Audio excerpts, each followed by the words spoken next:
Welcome to Run Mama Run. This is our very first episode. Thank you so much for tuning in today. Today I wanted to start our podcast with 4 of the most amazing girls, and they're that awesome because they're mine. So I'd like to introduce you to Savhanna, Sierra, Skylar, and Sailor. Thank you girls so much for joining us today. Hello, this is Skylar. Oh, we're so glad to be here. Thanks for having us, Mom. Great. So the whole purpose of us doing our podcast is we really wanted to just come alongside of women of all ages, all cultures, all backgrounds. And today we wanted to talk about what it means to not only be a woman, because it just sounds so vague and generic when I say that, but what it actually means to be a woman among women. So I'd like to start with my very first question. Are you ladies ready? I know this is your first time on a podcast, and you guys are so quiet. It's hilarious.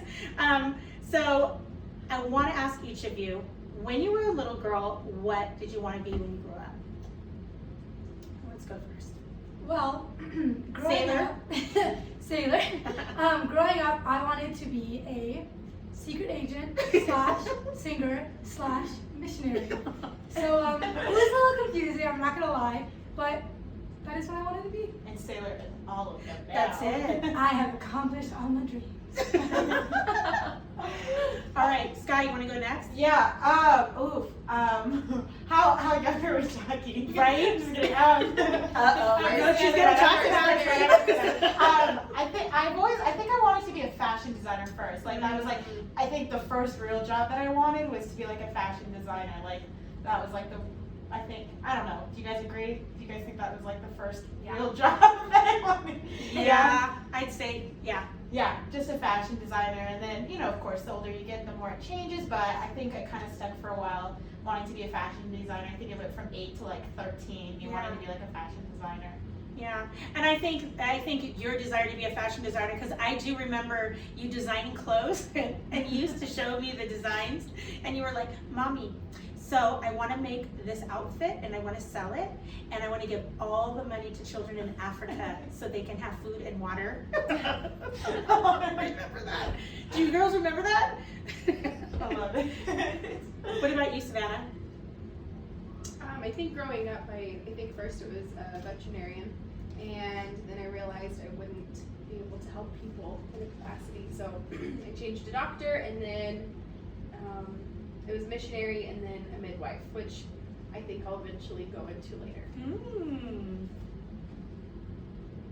For me, I always wanted to be a mom, and I am a mom, which is really special. I have come to be exactly what I wanted to be. I also wanted to be a teacher, which didn't happen, but always a mom. That's awesome. Yeah. I love that, well, 1/3 of Sailor wanted to, but that all of you wanted to do something where you cared for others. So, and even a fashion designer, the idea, I remember when you guys were little and you would always kind of filter things through, like, can that help people? I remember having the conversation with Savhanna when she told me she wanted to be a veterinarian, and I said, oh, that's great. And 2 weeks later, she's like, I think I want to be a doctor because veterinarians, they just help animals. So it was really cool to see how you translated that you wanted to help animals to helping people. Not that animals aren't important, because you have a little farm of your own, Savhanna. So, and then Sierra, I remember when you were little, you were my little vacuumer. You were like the only kid I knew at 3 years old that wanted to vacuum and all of the fixins for house cleaning. And you were washing dishes at 2, and you just always wanted to just help around the house and help me feed babies. That was your number 1 calling. I remember when we brought Sailor home, you were like, can I feed her? And you were, what? How old were you when Sailor came home? 4? You were 4 years old. I know. Didn't I like change your diaper once or twice? Yeah. I remember that. Did a great job, by the way. Our next question is, was it difficult growing up in a house full of women? Not counting me, there are 6 girls in our family. We have 10 kids, and 6 of those are girls. I think probably the most difficult part in that was sharing everything and not really having anything of your own. When I first got married, that was something that was a new aspect. I married an only child, and he everything that he had was his own. And for me, I didn't have anything that was just like my own, which I was okay with, but we shared everything. So I loved growing up in a house with all women because you have built-in best friends. So whether you're fighting one day or at each other's throats, but if something happens to you outside of the house, like, you better prepare because your sisters are, they have your back, they are your best friends. So it was just such a constant in my life that I knew I would never be alone in anything that I did. And I think that we were all raised to support each other and to be, just super supportive of each other. And so I knew if there was a victory in my life, like, I was able to come home and share that with my sisters, and that was so exciting for me. And then even in the midst of like heartbreak or other real life issues growing up in your like teenage years, you knew that no matter what, your sisters would be home and you'd be able to talk it out with them or have sleepovers, and it was really special growing up with sisters. Yeah, I agree. And I also think too, like, I don't really view our house as like a house full of women until like someone brings it up. I feel like now that I look at my life and I'm being married, like, seeing how like how I've learned so much from like you guys, and like especially from the women aspects of my life, and seeing that a lot of like my courage comes from like each aspect of you guys, and like each attributes comes from each of you guys, and just seeing that, and like it wouldn't have been possible if I wasn't raised with like a bunch of women. And even like I feel like with all of us, our hearts for women, like I feel like it wouldn't have been developed if we weren't being raised in a house full of women, you know what I mean? And so just seeing that like in my own life, like I kind of sometimes forget, like I'm like, we did have a lot of girls in our house, and I didn't realize it until now, and I didn't realize how big of a blessing it was, because at first I think when I was younger I kind of saw it as like a curse in a way, you know what I mean? I was like, oh, like I just have a bunch of pretty sisters, and like, oh my gosh, like I'm never gonna be able to find a husband. That's true. Right, like literally. And so, but now like being older and realizing that a lot of my,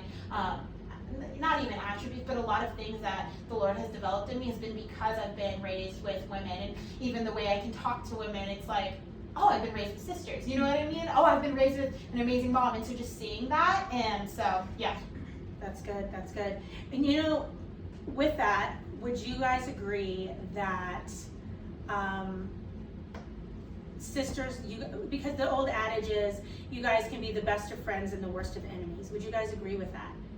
Would you agree that it's difficult to find that middle ground? I would say, yeah, absolutely. But I also think that's with anybody. That's just how relationships are. But I would say that at times, of course, it was hard, but there's so many more times where I could count on my sisters. Like me being one of the youngest sisters, I've been able to be like, hey, I'm really struggling with this, and being able to have 3 amazing older sisters to lean on and to ask for advice, and seeing them walk through life and me being able to learn from it. And then also like they've always been there for me. Like regardless of where I've been, they've always been there for me to give me advice, or even just to be a friend. And that's what is so incredible, is like they're my best friends, and I can completely be myself. Like me and Skylar, we're just talking yesterday about this. Like we're able to actually be friends and not have to worry about what we were saying, and have to worry about, oh, I need to act a certain way around them. Like we can 100% completely be ourselves. So I would say absolutely, but also it's so much more on friends than anything. Right, and there's like that vulnerability that like, because that's what we were talking about yesterday, is like I feel like I can be so vulnerable with my sisters, but with that vulnerability also comes that pros and cons of you guys do have that power of when I am vulnerable to actually, and this goes with everyone, but I think especially with sisters, you guys know more about me than I think anyone does. You guys see me at my best and my worst, and so there comes that, there can be division, and how the enemy so uses that division amongst sisters. And I think that's why I think in this day and age that sisters don't get along, is because we're the most vulnerable with each other, and we don't use it to benefit each other. But I think that's something that I've been really blessed that like I have sisters that don't use my weakness against me, and that they actually strengthen me in that. But at the same time, I see where it's been a struggle for me, like to use y'all's weakness against you and be like, oh, they're just, you know what I mean? And I think that's where that struggle comes, is not using each other's weakness against each other. It is very similar to being married. I feel like having a sister, I don't know if you guys agree, but like it's literally like being married. Like you guys know more about me than sometimes I know about myself, because you guys are looking from an outward perspective, but you guys have that power to either literally make me feel weaker or make me feel stronger. And luckily you guys do make me feel stronger, but I feel like that's where a lot of division can happen amongst sisters. I think a lot of the vulnerability too is developed over the years of us, I mean, even becoming, now that all 4 of us are official adults, but being able to be there for one another, and our relationship has completely changed, more than a sibling relationship, more so to a friendship. So I completely agree. Yeah, and I love listening to you guys talk about your relationships and with each other, and also I like that you guys really encourage each other and lift each other up, because I know that there are times that there's comparison and there's competition, and how do you guys deal with that with each other? I love this question. I was thinking about this a couple of days ago. I think that comparison, especially within the realm of faith and in different messages, it sounds so cool to say that comparison is the thief of all joy. But as much as I see the heart behind that, I don't actually agree with that statement. And the reason is, I think that comparison it's a very natural way of life. It's the ability to look at 2 things and draw the contrast. It's just another word for contrast. And I think how comparing something that can be super innocent makes you feel is where that joy can be stolen. Because you can look at one sister and say, wow, she's so gifted at singing, and wow, Sky's so gifted at art and at drawing and creativity, and Savhanna is so she's so caring and she's so gentle. But instead of saying that in itself was comparing Savhanna to Skylar to Skylar. But looking at those things, and I think if you shift your perspective on comparison to, there's a distance between her and I. For example, Skylar sings, I don't sing. But looking at Skylar and saying, Skylar sings, but she inspires me to live my dream of, To work hard at. Exactly. Yes, that's so it. you can use comparison as a motivator, a very healthy, beautiful motivator, or you can use it as a way to let insecurity take over, or let the fear of being left behind take over. And that's where I think having a very healthy view and relationship with comparison when you grow up in a house with sisters is so important, because you can either let comparison eat away at your relationships, or comparison can be a really healthy addition to getting you into where you want to be, getting you on the movement of your dreams, or trying to maybe even take on an attribute of someone that you admire. You can't admire something that someone else has that you don't have without comparison. So if you look at it in a healthy and beautiful way, it can be the best motivator to become better than you are today.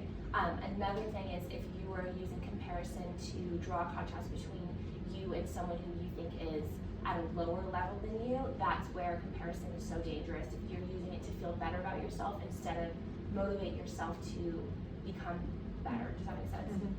I think it's interesting that you brought up comparison and really didn't bring up the competition side of things, because I think us 4 really haven't had a competition. In a way, it's always been comparison. And I don't really find, like, even getting ready today, I was thinking about what you guys were gonna wear, and and it wasn't to be better than, or it was more of a, okay, are we gonna go and look around the same? Are we gonna, and it wasn't really a competition of who was gonna look better, it was more of a comparison of one and the other. Right, but I also think too, like in my own heart, I have created a competition between you guys in my own mind. Not saying it's right at all, and hopefully someone can relate with me on this, that it is wrong. But like, I remember like Sierra, when she got engaged, like automatically my flesh and Satan had made it a competition in my mind and saying, no, I should be getting married first, or I should be, and how the enemy does that, like how he creates a competition of, oh no, she needs to be having a baby first, she needs to be in a relationship first, and just how like there's that wrongful competition, but how as women we go, oh no, like it's fine. But in reality is, I think that it harmed our relationship so much, and thankfully the Lord, first of all, Sierra was so gracious, and so you were so loving to me in that incident. You were so gracious to me, but in a way, I created that competition. And so I see that in sisterhood, how the enemy will weave in comparison, how he will weave in, and I love what you said about comparison, because that's so true. I think so many women feel guilty for comparing themselves, but instead, with that guilt, they put shame, and then they start going, but I can't do that, but if they just used it to motivate and to push themselves, but at the same time, I think it's also that competition that I think it has destroyed a lot of relationships, and even has put our relationships in jeopardy, but at the same time how the Lord is so faithful to be like, no, like this life isn't a competition, you guys are running side by side, how you guys are pushing each other. And so but I will say in my own heart, I've made it a competition, but I've seen how it has hurt our relationship, and I think someone just needs to hear that today, like whoever's listening, that like maybe like your younger siblings maybe having a baby before you or getting married before you, don't make it a competition, because it's not a competition. Or even this sibling's getting a job before you, or this sister is succeeding more than you, it's not a competition. You know what I mean? I think it's really interesting that you guys brought this up, because I had been writing a little bit about just being enough, and how wouldn't it be so amazing that, you know, like Sierra mentioned, Skylar sings. Sierra's an amazing writer. Sierra has just out of this world wisdom. And I would say all four of you are very wise. But, you know, when I think about that, I'm like, how much you guys can, you know, sharpen each other, how much you guys can learn from each other. And, you know, just the mindset of I have to be just like her. Well, no, you know, Skylar is Skylar, Sierra is Sierra. And you guys were given special gifts and talents that no one else in this world has and can do it the way that you can do it. So why not come together? And, you know, I'm a horrible cook. I mean, I'm awful. So I literally will call Sierra and Savhanna and Skylar, and I'll say, hey, I need some help with this recipe, or hey, family dinner Sunday, I need some help. And I think just even being vulnerable with that, with the competition and comparison, what counteracts that competition and comparison is humbling yourself and being vulnerable with each other and saying, I'm struggling with this. Right. You know, I need to be better at this. Maybe we can all take a cooking class together. Right. You know, maybe Skylar can show us how to make that soup that she makes that we all love. Again, I just think about and what that does to not only us as being family, but the body of Christ. Absolutely. I think another way to have a really healthy, like you said, being vulnerable is so important in creating healthy comparison. Another way to create healthy comparison, especially with people who are close to you, is what's your first reaction to comparison? Is it looking back at you and, like you said, feeling shame or feeling just oh, I'm not enough? Or is it to celebrate that person's win? And I think that's where, us as sisters, we've challenged ourselves so much when we watch each other succeed, is what's our first reaction? Is it, oh my gosh, Sky, that's amazing, I am so proud of you. And then later think, wow, I want to be able to be like that one day. And then look at that as hope, or look at that as an exciting thing, or look at that as a place to be vulnerable and reach out for help to better yourself in that area. But I think if your first reaction to someone else's win isn't celebration, that is where comparison can completely not only steal your joy or steal anything that you have that you might be overlooking, but it also steals pieces of your relationship and damages. And so I think that what Mom said was so good of when you realize that there's an area in your life where you might not be as good, or you might not be at the same level as someone, but being vulnerable in that. But your first reaction when you find something good about someone else should be to celebrate them. Right, and I think it started off too with mom. Like, I never had seen mom like compare with her friends. I never had seen mom. I saw mom always rejoice when dad succeeded. I always see, and I really do think that's important even for moms to know with their daughters is you guys are the example. Like, if you're comparing yourself constantly to your friends, then your daughters are going to constantly compare themselves to each other. If you're constantly making it a competition of whose house looks better and whose, then your daughters are going to do that. And that's something, and not to say it's all on you, but I will say, like, mom has set an amazing example. And I think a big reason why I would feel convicted in those things and why I would, is because then I'd go, mom always like uplifted even us. Because mom could even, I know moms that get jealous of their daughters. But mom never did.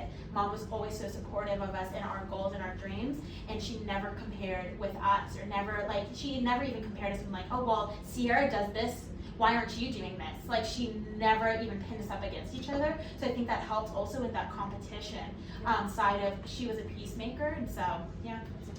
And I'd also just say, like, it is a thing, you know, comparison, and it is a thing between sisters. And I would just say, knowing that it is a thing, that it is a struggle, and it does cause disunity, and it's not easy. It's not something that you can just kind of put under the rug and be like, oh, like, we don't compare. We do. We absolutely do. And I think that's, or even competition, like, that is something that all sisters, I believe, struggle with. And I think that's when you call it out and you say, you know what, this is something that all sisters struggle with, and that's when we need to keep each other accountable. That's when we need to be lifting each other up and saying, yeah, like, this is something that I see in you, and it's so strong and so incredible. And actually knowing that about yourself. And even what mom says, my mom says all the time, is like drawing a circle around yourself and working on that. I also just think that, like, that is so important to know, like, you know what, absolutely, I struggle with comparison.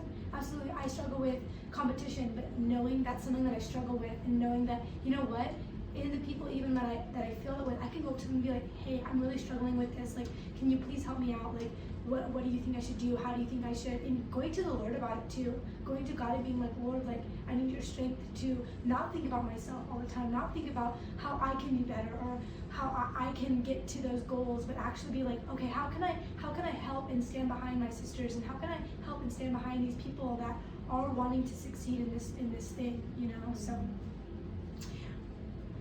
I think Sierra is actually really good at that when she discovers that we have a gift or a talent, and we're working on something. Her and her husband, you and your husband Peter are so awesome about just coming alongside and helping us succeed at whatever we're doing. And it's such a beautiful example to the rest of us, because there's times that we feel like, oh no, we've got this, and you guys will just show up at the front door and be like, oh no, you guys are going out on a date. You guys need to, that's actually what me and Dad are doing tonight. Me and Clay are doing tonight. We're going on a date, and you guys just show up and say, no, you guys are going. Thank you very much. We'll watch the little kids. So, and what I also love about you guys, too, Sailor kind of touched on it, was that you guys can go to each other and say, you know what, I noticed this is what's going on in you, and I want to help you. You know, it's not so much I want to beat you over the head with, with scriptures or with, Pinterest quotes, but I really and truly want to come alongside of you, and I want to help. Let me know what I can do to help. So, and that's totally on y'all. That's not me. So, but thank you for all the sweet little things. But my next question is looking out. So we've talked about sisterhood, as far as y'all were once troughs, and I have one left. So looking outside of these four walls, do you ladies feel more equipped in having friendships with women? Yeah, again, I think I was talking to you on the phone the other day about like how like all of us, like I think Savhanna, Sailor, and Sierra, like even with you and Stella and Sequoia, like there are so many different characteristics of each and every single one of you guys that now I work with women, and now knowing that like in a way, like I envision myself talking to Sequoia, I envision myself talking to Savhanna, and I envision myself talking to a Sailor, because all of you guys have different characteristics of your guys' self, and it has equipped me in a way to know how to communicate. Hey, maybe 6. Like, I know Sierra knows. Like, I know if I'm gonna go to Sierra's gonna be my go-getter of, no, come on, like, you got this, let's go. Savannah's definitely the comforter. Savannah's definitely the one that, and even Sailor's definitely the one where she'll comfort for a little bit, but then she's like, okay, we're done, let's go. Like, but I know that that's how they like to be communicated with in that same way. So if I get faced with a woman who's like Savannah, I know I'm not going to be like, let's go, like, woo! Like, it's more, You know, I need to be you a bring up comforter. an interesting point, Skylar, because we are all very different. Yes, very. Very different. So really quick, if you don't mind me interrupting you, Skylar, let's really quick go around and share our Enneagram. Just for funsies. Well, I'm a 7, clearly. Sitting here, 7. What's your wing, Sky? I think it's a wing 6. It said wing 8, but me and Say talked yesterday. Can you give like a quick, for everyone who doesn't know what an That's Enneagram right. is, give Yes, a quick yes. like explanation of what your number stands for. So 7 is more like energetic, adventurous, kind of a little bit crazy, clearly. And then wing 6 would be like loyalist, like kind of thing. But like 7 is mainly like the crazy kind, like the one that wants to go out. She's the one you want at every That's birthday right. party. If you need But like not a at a dance party funeral. started, you call Skylar. It's not a funeral. At a party, not a funeral. What about you, Say? I am a 6, so I am a loyalist. So I'm kind of in between. It's kind of funny because I took it and I'm a 6, but I also took it again and I'm a 3. So I'm like, these are so different. But a 6 is like a loyalist and And what does that mean? What is a loyalist? somebody that stands beside somebody else and is just supportive and uplifts and is just there for them. Wow, that sounds like you. But you are a 3. That's Sierra. What, you want to share yours? And So then- I am a 3. I'm a 3 wing 2, and 3s are characterized for just being very motivational and very go-getter. But the weaknesses for 3s are they put all of their worth in achievement, and also so I'm a 3 wing 2, and the 3 wing 2 specifically cares way too much about what other people think of them and their perceptions. One of the strengths is that they usually are very empathetic and they get a read on people very well and they know exactly what someone needs. But because you can read people so well, you also know when people are disappointed in you. And so I identify with that so well. Also, Oprah's a 3, so. Well, then, that's it. I always think- thought you were an Oprah. I think God's a 7, so. Savannah. I'm also a 6. I'm a 6 wing 7. So loyalist. I thought it was interesting that I'm wing 7 because I'm a definite introvert. But I think that it just went to wing 7 because I don't really necessarily fall into the wing 5. Can't really remember what the 5 was. What is a 5? I think, I'm scared to say it if I'm wrong, but I think a 5 is the individualist. Okay. Yes. Yes. I don't know. I'm wing 7 though, so. But I think I'm not the outgoing go-getter type 7. I'm the introverted type 7, so. Love it. Awesome.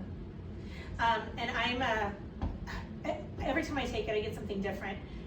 But overall, 15th time I took it, it was a 7, wing 8. Agree. And a 7, once again, is the entertainer. And the good thing about that is I can definitely be a chameleon. I can walk into a room and fit in with anyone, relate to anyone. But the drawback, and this is something I struggle with, I hate bad news. I do not want you ruining my day with your bad news.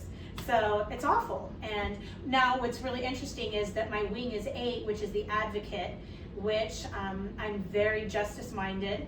So I guess if you come to me with bad news, I'm gonna really lose it. So probably not very healthy. Really think it through before you share with mom. That's what right.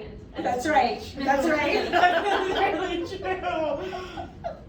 That's true.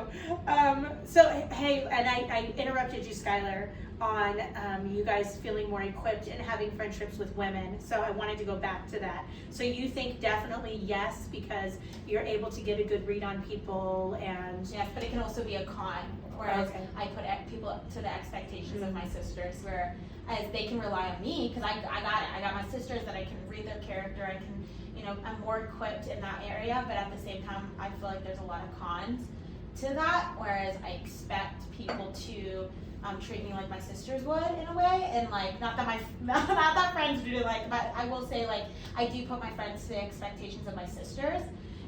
They need, like, So that's your drawback. That's my drawback of it. I feel like it's equipped me, but at the same time I'm like, ooh, maybe it hasn't. Anyone else want to speak on that? No, I think that was so good. Yeah, I that was going was to bring thorough. up the same point of how cool it is that we have so many sisters and that we're all so different. Yeah. Because you understand other women so much better. I feel like women get put in this category of all women are the same, all women want the same thing. But when you get to know different types of people and different personalities, it's so cool because you can learn, like Sky said, how to love on specific people in the best way. I can't go motivate everyone and get everyone to chase their dreams. Like, some people need to be sat down with and just listen to. And I learned that through having so much, like, quote unquote experience with other women, which has been really special.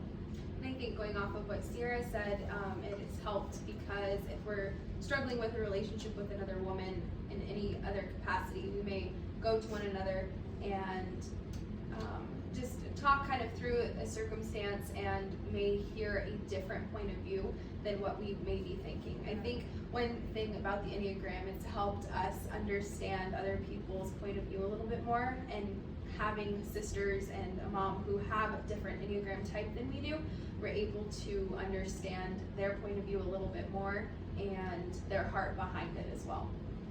And I'd also say just like understanding women, period. Like understanding like, oh, they're probably, I mean, like not probably, but you're wanting to like ask them more questions and be more like, this isn't about me, this is about something else, so I want to get to know this and I want to make sure that you're okay. And I think that came with sisters and being like, okay, when they're acting this certain way, it's like you can't take it too personally, you need to be there for them. And I don't know, I think it's just given us a lot of experience in having friendships and having like even meeting people, just understanding like, okay, like when you first meet people, they're this certain way, and it's like it's not because of this, and it's just not assuming as much, and it's just like more of like taking experience and just being like, okay, like they have this quality about them, and like even what Sierra was saying, like okay, this is the time where I need to be more compassionate, and this is the time where I do need to be like, okay, like go get it, go do it, or whatever. But it's like finding that middle, finding that balance. So if I'm hearing you ladies correctly, it sounds to me like because we have so many different women that you guys were all raised with, that you feel like you have a pretty good read on women in general. And if you don't, you can go talk to your sister and say, hey, help me understand this situation. And that's another thing that I absolutely do strive to be like you guys in that respect. When you are having an issue with a friend, that you guys don't hesitate. Like if your sister will say, hey, wait a minute, you're wrong. You need to, you need to be a better friend, or you need to. So I'm very thankful for that, and just the wisdom that you guys are sharing today. I think that for this podcast and for just the vision of Run Mama Run, I really want to bring women of all ages together, backgrounds, everything. Today, simply we're doing this because we are launching on Mother's Day, and I wanted to just share with the audience just what amazing women I have under my roof. And I know that there are, tens of millions of women out there right now that maybe in a struggle, maybe having a difficult time, and I wanted to really just talk about issues right now, issues that are going on in 2020, which leads to my next question, which is, are there any issues in 2020 that you encounter because you are a woman?